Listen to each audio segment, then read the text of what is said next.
Bonjour à tous, je suis Robert Allot, auteur-réalisateur de documentaires sur les minorités et je vous présente Mesopotamia is my land que je développe avec Nord-Sud Productions.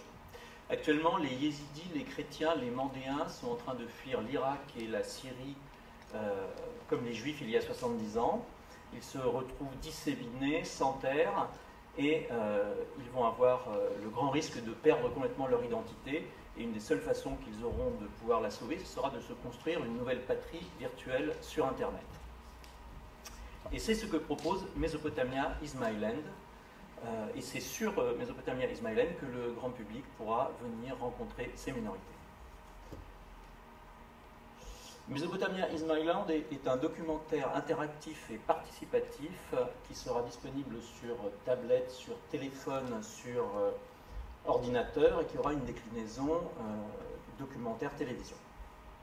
Au départ, la plateforme contiendra 1h30 de vidéos sous forme de courts documentaires, de courtes séquences documentaires tournées avec des personnages en Irak, en Turquie, en Israël, en Europe. Il y aura aussi beaucoup de choses tirées des 100 heures de rush que j'ai filmées depuis 15 ans.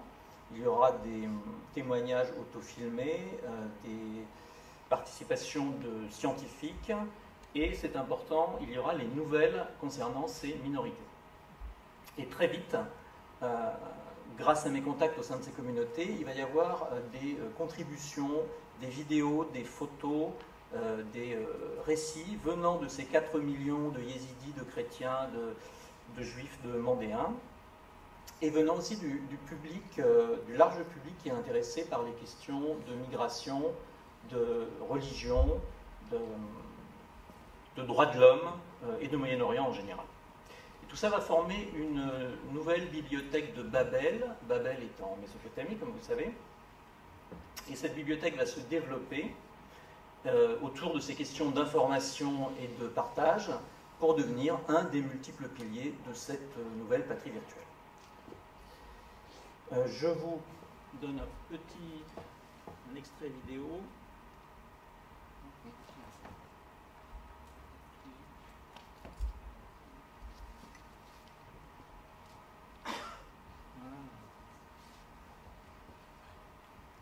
Donc il s'agit d'un extrait que j'ai filmé en 2003 d'un des derniers témoins du génocide assyrien en 1915.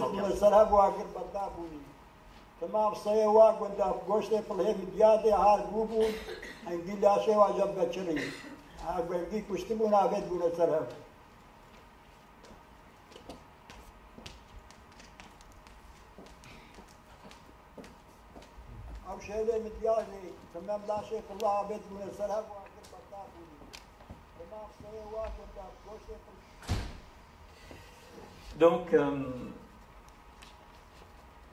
maintenant je vais vous parler du parcours au sein de la plateforme.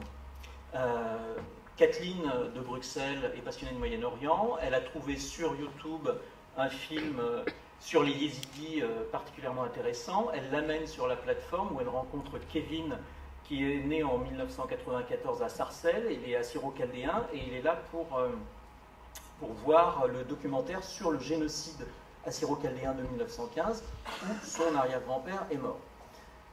Ses parents sont des paysans réfugiés politiques du sud-est turc et ne connaissent pas grand-chose de cette histoire. Kevin rencontre Daoud sur la plateforme. Daoud, lui, est en Allemagne. Il a fui Mossoul à l'été 2014 devant Daesh. Daoud met des photos de Mossoul sur la plateforme. Kevin met des photos de son village. Et Daoud se rend compte que c'était le village où est né son grand-père survivant du génocide. De la même façon, les Yézidis qui ont échappé au massacre actuel vont retrouver les Yézidis qui ont fui en ex-URSS il y a un siècle. Les Juifs qui ont fui l'Irak vont retrouver les Juifs qui sont partis du Maghreb. Et toutes ces populations vont se rencontrer et échanger entre elles ce qui est nouveau, les Juifs, les Yézidis, les Mandéens, les chrétiens. Mais la plateforme est avant tout le lieu où le public occidental va rencontrer et découvrir ces minorités. Donc moi je travaille sur ces minorités depuis 20 ans, j'ai réalisé des documentaires, plusieurs documentaires, dont certains de référence sur eux. Je sais comment stimuler leur participation, il y a 3000 membres de ces communautés qui sont mes amis Facebook. Et c'est maintenant le bon moment pour développer, évidemment, malheureusement, ce projet. Vous connaissez tous l'actualité. Une phrase de conclusion.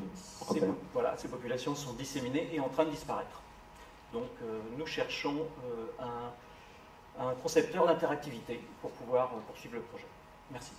Merci beaucoup.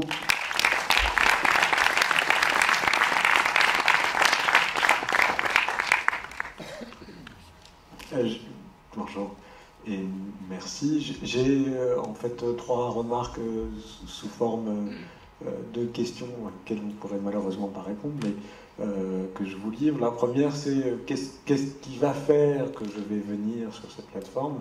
La deuxième, c'est est-ce que vous ne pensez pas qu'aujourd'hui, le nouveau continent, une nouvelle terre de ces gens, plutôt que d'être une plateforme, ce sera le lien qu'ils vont pouvoir tisser entre eux par l'entremise, par exemple, d'un réseau social, ce que vous avez évoqué en parlant de vos amis Facebook, et où, finalement, la communauté va créer du lien qui elle-même va recréer l'espace, et que c'est peut-être dans cet espace-là qu'on peut développer le projet. Et la troisième, c'est la dimension mobile qui, pour de fait une diaspora, me paraît très